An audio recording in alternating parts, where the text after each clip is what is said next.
Hello दोस्तों, एक बार फिर से स्वागत है आपका। टीचर एजुकेशन मीन्स शिक्षक शिक्षा में pre service teacher education at secondary level, माध्यमिक स्तर पर पूर्व सेवारत शिक्षक शिक्षा।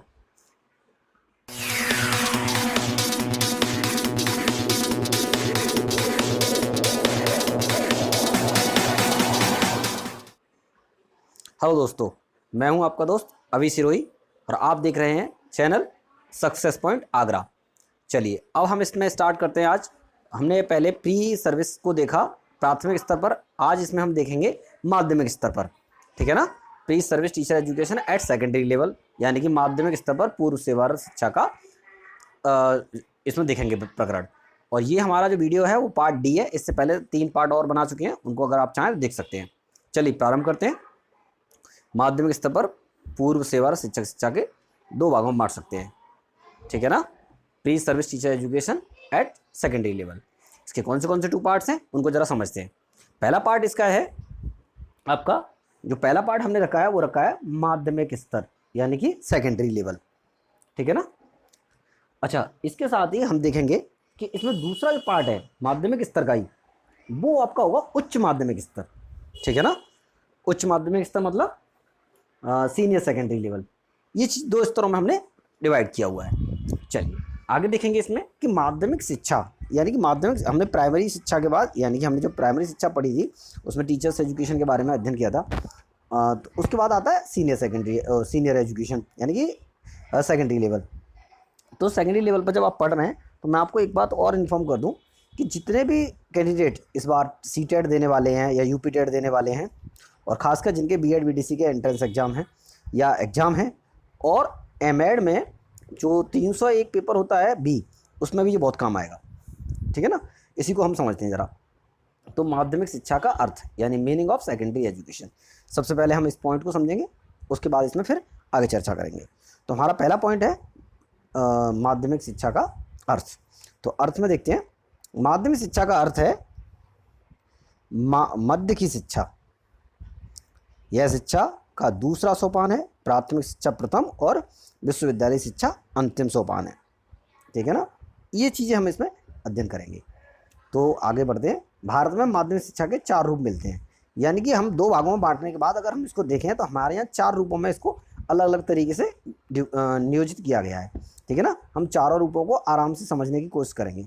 हालांकि ये 2 ही स्तर हैं, लेकिन 2 स्तर के बाद भी जो माध्यमिक शिक्षा है वो हमने 4 रूपों में अलग अलग अपने अनुसार समझदारी के अनुसार बांट लिया है। पहला स्तर इसमें आता है कक्षा 8 से लेकर 10 तक, जिसको हमारे यहाँ नॉर्मली हाई स्कूल कहा जाता है। ठीक है ना, यानी कि जो 10th लेवल के स्टूडेंट होते हैं 8 से लेकर 10 तक के, उनको हाई स्कूल स्तर पर कहा जाता है। ऐसे ही हमारे यहाँ सेकेंड स्टेप आता है कक्षा 9 से लेकर 11 तक के लिए, जिसे सेकेंडरी कहते हैं। अच्छा, एक और आता है थर्ड वाला, वो आता है आपका कक्षा 11 से 12। 11 और 12 इन दोनों को बोला जाता है सीनियर सेकेंडरी। और ये जो तीनों पार्ट हैं, इन तीनों पार्टों को मिला के बनता है कक्षा 9 से लेकर 12 तक, जो कि हमारा माध्यमिक स्तर कहा जाता है। यानी कि 9 से लेकर 12 तक की पूरी शिक्षा को हम लोग माध्यमिक में पढ़ते हैं। ठीक है ना, इसीलिए इस लेवल को थोड़ा हायर एजुकेशन में रखा जाता है। चलिए इसके बाद हम देखेंगे कि हमारे यहाँ पे शिक्षा को किस तरीके से नियोजित किया गया है। यानी कि प्राचीन एवं मध्यकाल में शिक्षा 2 भागों में विभाजित थी। कितने भागों में? 2 भागों में। तो देखिए इसको जरा ध्यान से समझें कि शिक्षा को हमने 2 भागों में डिवाइड किया। पहला था प्राथमिक और दूसरा था उच्च। तो आज हम प्राथमिक शिक्षा और उच्च शिक्षा दोनों को समझ रहे हैं। प्राथमिक शिक्षा को हम प्रीवियस वीडियो में समझा चुके हैं आपको बहुत अच्छे से। जिन्होंने नहीं देखी है वो आराम से जाके हमारी वीडियो में देख लें। मैं चाहूँ तो इसमें लिंक दे दूंगा आपको, इसमें देख सकते हैं आप, या चैनल सक्सेस पॉइंट आगरा पर जाकर आप सर्च कर सकते हैं। ठीक है ना, तो हमारा जो माध्यमिक स्तर का लेवल है उसको आज समझने की कोशिश करेंगे।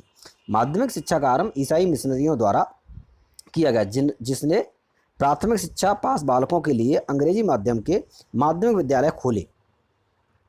इस प्रकार की शिक्षा के लिए LT या BEd की उपाधि दी जाती है। ठीक है ना, हमारे यहाँ पर जो माध्यमिक स्तर पर शिक्षा दी जाती है वो LT और BEd दी जाती है। ठीक है ना, अब क्योंकि जो BTC है, DLED है, वो प्राथमिक स्तर पे है, इसीलिए LT और BEd को हमारे यहाँ पे माध्यमिक स्तर पर माना जाता है। ठीक है, यानी कि माध्यमिक स्तर पर यानी सेकेंडरी लेवल पर अगर हम इसको समझने की कोशिश करते हैं तो देखिए इसमें हमारे लिए कुछ पॉइंट्स हैं, उन पॉइंट्स को मैंने क्लियर किया है, उनको ज़रा समझने की कोशिश कीजिए, ठीक है ना। जैसे बीएड की जिनको उपाधि दी जाती है, इस स्तर पर शिक्षक शिक्षा हेतु प्रशिक्षुओं को बीएड की उपाधि दी जाती है, इस स्तर पर प्रशिक्षुओं को प्रशिक्षित करने के निम्नलिखित उद्देश्य हैं। वो उद्देश्य आप समझने की कोशिश कीजिए, क्या क्या उद्देश्य हैं। देखिए, हमारा पहला उद्देश्य है अवबोधन का विकास करना। अब यहाँ अवबोधन से मतलब क्या है कि सबसे पहले के उस शिक्षक को ये समझना चाहिए कैसी परिस्थितियों में हमें तालमेल करना है, वो ज्ञान होना चाहिए। तो इसमें शिक्षा में हम टीचर को सबसे पहले अवबोधन का ज्ञान कराते हैं। दूसरा है सामाजिकरण प्रक्रिया अवबोधन विकसित करना, यानी टीचर के अंदर सामाजिकरण होना चाहिए, सोशलाइजेशन होना चाहिए। तीसरा पॉइंट आता है वो है इस स्तर के लिए उपयुक्त शिक्षण शास्त्रीय क्रिया उसका प्रस्तुतिकरण, पाठ्यक्रम निर्माण, संबंधित कुशलता की प्राप्ति के लिए तैयार करना, ठीक है ना। यानी कि इसमें उसे पाठ्यक्रम का निर्माण भी करना आना चाहिए। ये सारी चीज़ें भी हम लोग इसमें सिखाते हैं कि आखिरकार करिकुलम कैसे बनाया जाए और किस स्टैंडर्ड के लिए कौन सा करिकुलम सही है। कभी कभी क्या होता है कि हमें करिकुलम वहाँ से जो दिया जाता है बोर्ड की तरफ से, वो करिकुलम सही होता है, बट ये कि कुछ कैंडिडेट हमारे या तो बहुत हायर होते हैं या बहुत लोअर होते हैं, तो उनको एडजस्टमेंट करने के लिए टीचर को अपने आप जो है प्रिपरेशन करनी होती है। तो उस प्रिपरेशन को कैसे करेगा स्टूडेंट, वो करेगा अपने स्वयं के विवेक से। तो वो विवेक उसके अंदर निर्माण किया जाए, इसीलिए उसे बीएड में ये सारी ट्रेनिंग दी जाती है। नेक्स्ट पॉइंट आता है आपका सौंदर्यात्मक दृष्टिकोण का विकास करना। सौंदर्यात्मक दृष्टिकोण का विकास करना यानी कि हम लोग जो भी पढ़ाते हैं, जो भी सिखाते हैं, उसको स्पष्ट और सौंदर्यता से किया जाए, जिससे कि विद्यार्थी आसानी से समझ सके। पांचवा पॉइंट आता है क्रियात्मक शोध कार्यों से परिचित कराना, ठीक है ना। इसी तरीके से आता है छठवां पॉइंट। अच्छा, छठवां पॉइंट हम चलते हैं आगे। तो इसमें कहता है विद्यालय में सूचना तकनीकी के प्रयोग को सुनिश्चित कर संप्रेषण कौशलों के विकास में दक्ष करना, ठीक है ना। इसी प्रकार आपका आएगा 7 नंबर, सामुदायिक संसाधनों का प्रयोग करने के लिए उनको दक्ष बनाना। यानी सामुदायिक संसाधन, यानी कभी कभी क्या होता है, हम लोग देखते हैं कि हमें गवर्नमेंट ने, हमारे समाज ने जो संसाधन दिए हैं उन पर कुछ लोगों का मतलब अधिकार बना हुआ है। उस अधिकार को सामाजिक करने के लिए हम लोग ये कार्य बनाते हैं। यानी कि कोई व्यक्ति अगर शिक्षित होगा तो शिक्षित होने के साथ साथ वह अपने सभी अधिकारों का प्रयोग कर सकता है, यानी कि उस संसाधनों का प्रयोग करने में वो हिचकिचाएगा नहीं। लेकिन अगर वो एजुकेटेड नहीं है तो कुछ लोग उसको खुद की जागीर समझकर उसका उपयोग कुछ लोगों तक संकुचित रह जाता है, लेकिन ये शिक्षा ही है जो उसको आगे बढ़ने के लिए प्रेरित करती है। तो इसीलिए ये वाली जो चीज़ें उसको एजुकेटेड होने के बाद ही पता चलती हैं, ठीक है ना। चलिए अगला बढ़ेंगे हम, मार्गदर्शन एवं परामर्श देने के लिए कौशल को विकसित करना। यानी कि वह बच्चों का मार्गदर्शन करने वाला बनेगा, और मार्गदर्शन करने का मतलब ये होता है कि वही है जो इनको विकास की ओर ले जाएगा, उनको सही एजुकेशन दे पाएगा, समझा पाएगा कि आखिरकार उनके लिए क्या सही है और क्या गलत है। अगला पॉइंट आप देख रहे होंगे 9वां, छात्रों में सृजनात्मक चिंतन को प्रोत्साहित करने के लिए ज्ञान की पुनर्रचना हेतु प्रोत्साहित करना। यानी कि बच्चों के अंदर सोच समझकर वो उसको दोबारा से क्रिएटिव कैसे बना सकते हैं, इसके लिए टीचर को भी क्रिएटिव होना जरूरी है। इसलिए इस प्रशिक्षण में क्रिएटिवेशन भी रखा गया है। अच्छा, अगला पॉइंट नंबर 10 है प्रशिक्षुओं को उन कारकों से परिचित कराना जो कक्ष और शैक्षिक प्रणाली को प्रभावित करते हैं। यानी कि जब टीचर वहाँ क्लास में पढ़ा रहा होगा उस समय उसको कौन सी परिस्थितियाँ भी सामने झेलनी पड़ेंगी, कौन सी कंडीशंस उसके सामने आएंगी। जैसे कि कुछ बच्चे उत्पाती होते हैं, कुछ बच्चे बहुत विलक्षणकारी प्रतिभाशाली होते हैं।